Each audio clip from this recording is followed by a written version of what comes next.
Un 23 de julio de 1994 aparece el primer tomo de las obras completas. Las mismas que constan de 67 tomos que fueron editadas en vida de Guillermo. Los 3 últimos tomos, porque son 70 las obras completas hasta ahora editadas, se hicieron post-mortem. Ahora me parece que sería importante introducirnos a las mismas, quizás reseñando un poco cómo fue la génesis, la historia, la biografía de esta magnífica obra. Me parece que fue más o menos a comienzos de los años 90 cuando Guillermo se le ocurrió emprender la odisea de publicar sus obras completas. Pareció una cosa irrealizable, pero para quien no lo conociera, y el esfuerzo y la entereza que tenía el autor. Lo más irreal, uno pensaba, era de dónde conseguir este capital. ¿Se imaginan lo que significa un dinero tan enorme como para hacer 70 tomos? Pero me pareció a mí una cosa de locos. Bueno, y allí comenzó todo, con lo poco con lo que se podía contar. Desde la parte humana, ¿quiénes éramos? Era un técnico en computación, medio técnico, digamos, porque él sabía muy poco de computación. Una dactilógrafa bastante que no podía escribir, no podía pasar un buen curso de esto. Una diseñadora, que tampoco era diseñadora, y un imprentero que tenía pocos conocimientos de la imprenta, y además en la parte ya, digamos, de la infraestructura, contábamos con ¿qué? Con una máquina computadora IBM, totalmente antigua, que todavía en esa época se usaban los disquetes, y era donde había que ir archivando lo que se iba sacando. Después era una imprenta con una capacidad mínima, una imprenta que casi no servía para nada, y eso era todo lo que se pudo reunir. Y el capital, que no iba a poder soportar ni siquiera la salida del primer tomo. Es decir, ese inicio estaba expresando de algún modo el desarrollo desigual y combinado del país. Porque al medio de toda esta ineptitud, digamos, estaba el artífice de la obra, que por supuesto estaba representando el progreso y lo más importante de todo nuestro pequeño grupo que íbamos a ser arrastrados, digamos, por una locomotora que era la importante, que era Guillermo. Y bien, ahora manos a la obra. El técnico, que era el camarada Raúl, quien después de proponer una serie de proyectos, estilos, tamaños de letra, etc., llegamos al fin a la conclusión de que valía la pena escribir en un programa que se llamaba WordPerfect, que no sé si aún sigue en boga, y con un número que la letra era Universe, recuerdo, y el tamaño de la letra era el número 10. La diseñadora era la camarada Natalia, quien presentó diferentes formatos de cómo iba a ser la tapa del libro, el color hasta que se llegó a lo que ahora es tan conocido, la tapa que conocemos ahora, que sirvió para los 70 tomos. El técnico, es decir, el imprentero, era una imprenta, como les dije, muy pequeña, muy enclenque, y bueno, ese fue el inicio, ahí se acunó esto que iba a significar lo que ahora conocemos como estas famosas, importantísimas obras completas. Yo creo que era importante conocer esta génesis porque se hizo en esas condiciones tan míseras, tan pobres. Eh, bueno, la dactilógrafa, digamos, era quien les habla, que estuvo entornillada durante 10 años o más de su vida a producir este trabajo.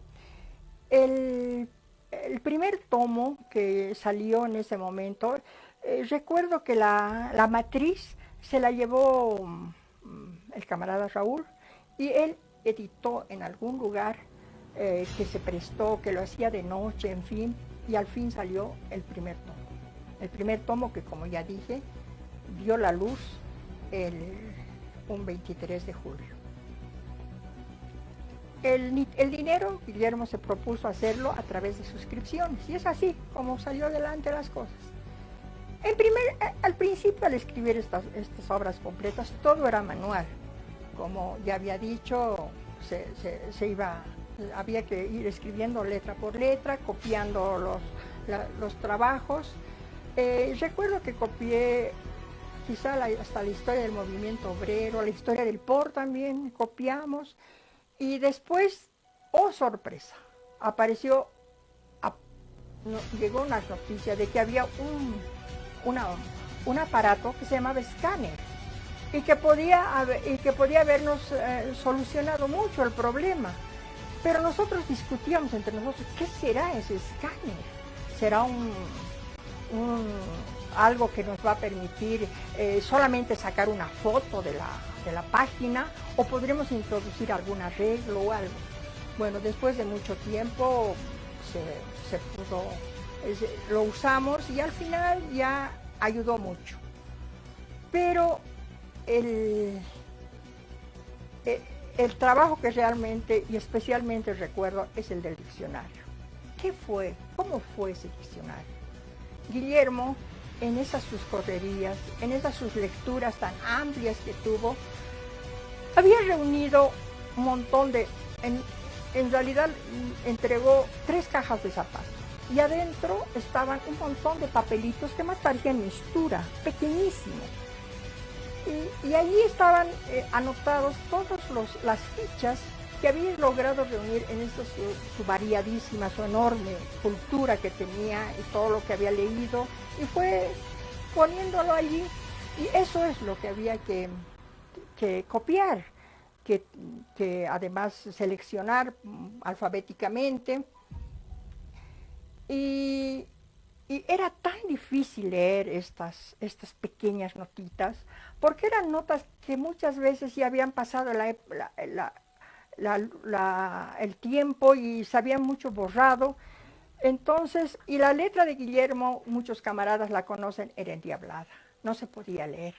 Apenas podíamos adivinar lo que era, y eso me hace un poco recuerdo al trabajo, al recuerdo que tenía Lenin sobre cuando escribe la biografía de Engels, y dice que ningún amigo pudo haberle hecho otro semejante monumento que haber podido descifrar esas letras endiabladas de Marx y seguir y proseguir con la publicación del Capital. Bueno, y allí, en ese pequeñísimo hecho, de esas pequeñas letras y esos pequeños papeles, para mí por lo menos, se refleja mucho de la grandiosidad de Guillermo. ¿Entiendes cómo y en qué condiciones ese hombre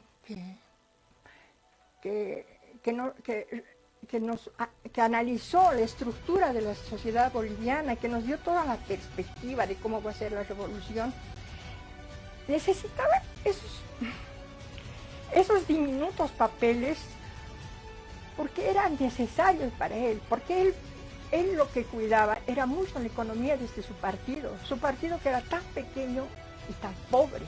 Y ese pequeño papelito significaba mucho para la economía de esa organización. Y él la cuidaba y escribía en los márgenes más increíbles. No sé si ustedes se dan cuenta el valor que tenía ese pequeño papel y ese lápiz con el que escribía,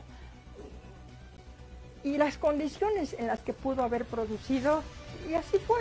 Casi todo su trabajo lo hizo en condiciones muy paupérrimas, digamos. Bueno, el libro posteriormente, como ya ustedes conocen, se editó con el editorial La Colmena, y se inició así esa odisea con estos mediocres camaradas que se asemejaban casi a la basura de sus pequeños papelitos, que Guillermo de algún modo los reunió para conseguir sus ideas y los transformó en algo más valioso de lo que realmente era. Y así salió el primer tomo. Nos reunimos alrededor del mismo y salud. Hicimos un brindis. Habíamos culminado el primer peldaño de esta enorme escalinata que se llaman las obras completas.